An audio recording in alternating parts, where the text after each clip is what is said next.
very nice taste and so on. Then you have the Robusta. The Robusta, it's more hardy kind of tree, less resistant, or more resistant to pests and the rest of it. But the Robusta is very bitter, much more bitter than the Arabica. But here in my compound, in my garden here, I have this Arabica. We have harvested it. We harvested this year from all my trees here. We harvested about 5 kilograms of dried coffee beans. It's interesting you mentioned pests and this Robusta strain. More resistant. I'm sure you deal with pests and even rodents in a garden like this. How do you handle them? You know, this is a garden in the city, in a developed environment. So you don't get the kind of things you get maybe on big plantations of coffee and rodents. No, you don't get them. You know, maybe the occasional one that strays in and then easily goes out or gets killed. Otherwise, no, it's not an issue at all. Most of our plants, all my plants are very healthy. Mostly, you know, they don't. Some gardeners here do talk about the fact that they have issues with termites, squirrels sometimes. Well, for termites, it's an issue in this area, you know. Even as far as Bodiga, War Road, they have termites. But what I did was a kind of biological elimination of termites, you know, because I didn't want a lot of chemicals being, you know, at the beginning I was using chemicals and I thought, okay, let me look for an alternative, you know. When you see very few people have this kind of lawn like I have here, because termites will have eaten up everything, you know. So what I did was to introduce red ants. Oh. You know, these red ants, they look for burrows, they live in the burrows of the termites. They are tiny, they are not as big as termites, but they are natural enemies to termites. They kill all the termites. So I have them up and down in the place there. Of course, you don't want to. That's a biological method. It's a biological method. It kills them. It eliminated the red ant has almost eliminated all the termites. So it's not a very big issue. This tree here, you know, it's called the African peach tree. African peach. It is a peach tree. So the peach, when the tree is still very young, it grows to like 8 meters, you know. So then when it's sufficiently mature, then the fruits will come on the body of the tree, or the tree like itself. Cocoa. Like cocoa, yes. So then I have some male pawpaws here. Male, I think. How would anyone plant a male pawpaw? No, I don't know how they turned male, but I'm going to turn them to female. I just don't have time now, because is that possible? It's very possible. You get 2 dry strips of bamboo, okay. Sharp one, dry ones. You drive one in like this, it comes out this way. Okay. Then you drive the other one in like this, it comes out this way. Inside it makes an X. Yes. Then the tree, for unknown reasons, people do it a lot all over the world, then the thing changes sex. It becomes female, it starts to fruit. That's amazing. Yeah. So, you will see. Is this Arabica? This is Robusta. This is Robusta. Yes, you see the leaves are different. Yes, a lot better. Look healthier. Yes, this is Robusta. Yes. Behind there is Arabica again. This is fig tree. This is another fig tree. It has the fruits. This has the fruits, you know. This has reached a stage that it must always have fruits. It must, whether ripe or unripe, there must always be fruits on a fig tree. So that's it. Then that's another Arabica.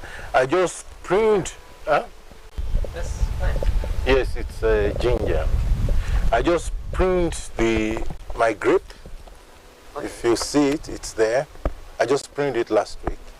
Because, you know, when you prune grapes, it's has so much energy that when it's coming out with small leaves again, it brings bunches of grapes. So I will show you. I pruned it last week, and here it is. You will see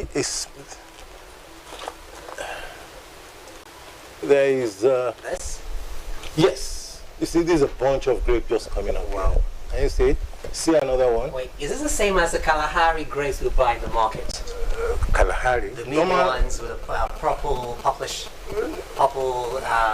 berries? Yeah, the green or Yes. the purple ones or the red ones. Yes. Yes, the normal grapes. I used to think you couldn't plant them. in No, Nigeria. no, you can. You can. This is a kind of spice. That's good to know. How it's possible to plant them in Nigeria.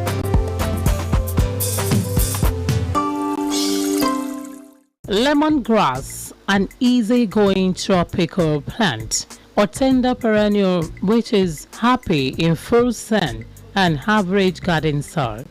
Just by taking the stalks and putting them into a glass of shallow water which is placed near a sunny window will give you your own lemongrass tiny roots that can then be transferred to a pot of soil. Lemongrass is a herb which is native to Sri Lanka and South India, but now grows in many countries around the world. The plant's stalks are a common ingredient in Asian cooking. It is also used to brew tea in these parts of the world. It takes about 100 days and sometimes 4 to 8 months for the lemongrass to be ready for harvest in a good environment. Lemongrass plants prefer rich loamy soil. This ideal soil can be created by adding several different soil amendments: compost, manure, and leaf mold, which are all enriching additives that can be added at planting time. This plant is a pest repellent which deter unwanted insects like mosquitoes.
This looks a little bit like ginger, but I know it's not. It's not. No, this is porcelain rose. Porcelain rose. Porcelain rose. Porcelain. Yeah. Like, Yes. like China. China. Porcelain. Yes. Porcelain. It's in the family of protea plants. Very nice. You know, for decoration, but the flower lasts for very, very long when you have it. Yeah. It's like it has this habit of having sprouting roots beside. Yes, Just becoming the plants. rhizomes. Yes, that's the way it is. Just So- like bananas, like any plant like this. Over time, will it push the edge? No, it will not. Papyrus grows like this. It's something like this in the mud. When you see this there in Egypt, the swamps, this probably will be papyrus. Yes. Okay. All right. This looks like a nursery. Yes, it is a nursery. I have roses here. This is yellow rose here. Then this has a very interesting story. My wife bought some mint leaves from a supermarket in Lagos. She was taking them in tea. Then there was this one last one.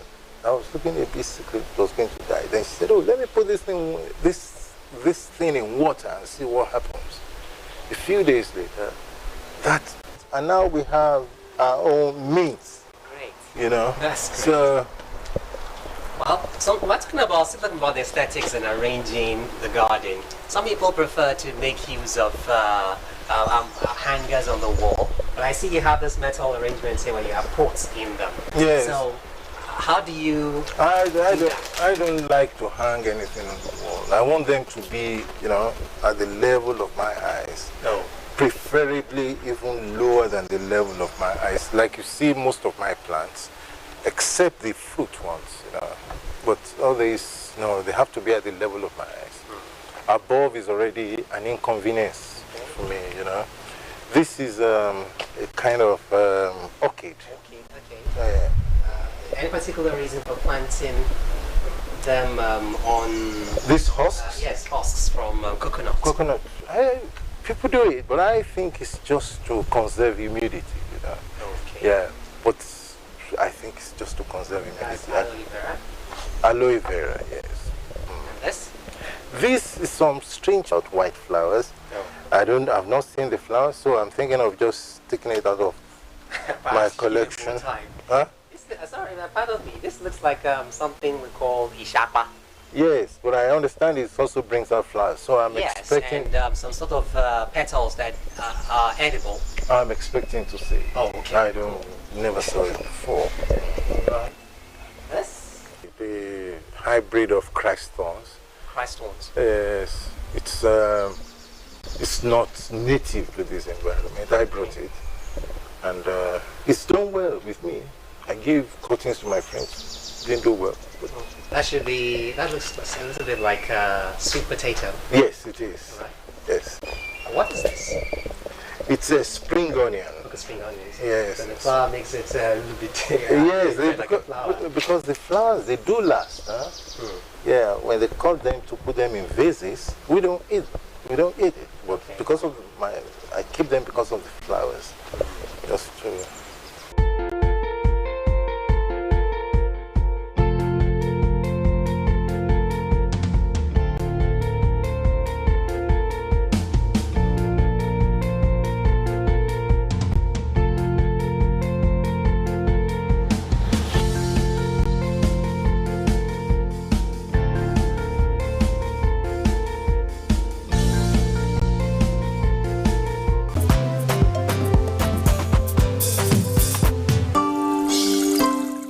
Rose of Sharon is a deciduous, upright, occasionally spreading shrub or small tree with multiple trunks. It has trumpet-shaped flowers in colors of white, pink, red, violet, lavender, or purple, which brings life and color to a garden.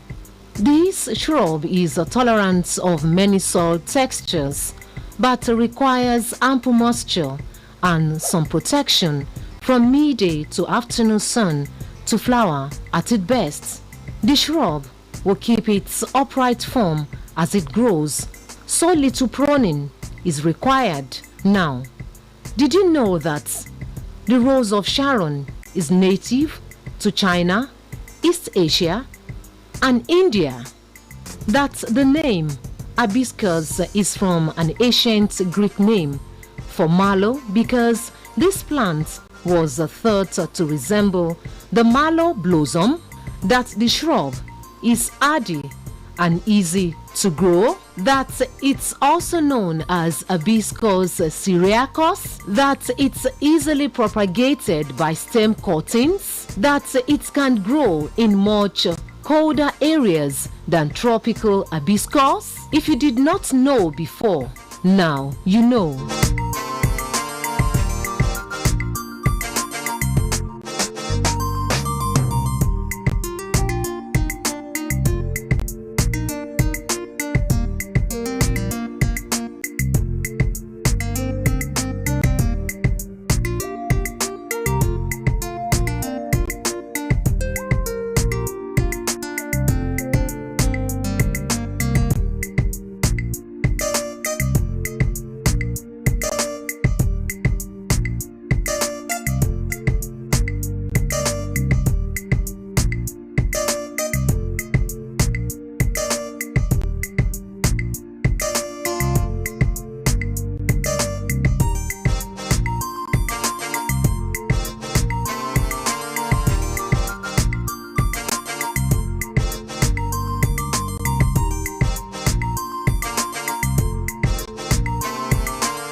a little bit about our practices, like pruning, landscaping. When do you determine when the time is right for you to prune? It's, you know, with plants, it's not like you do something, then you go off, then you now come back. It's a day-to-day thing, you know. When I wake up in the morning with my cup of coffee, I walk around my compound to see my flowers. What have they, you know, what has happened to them overnight, and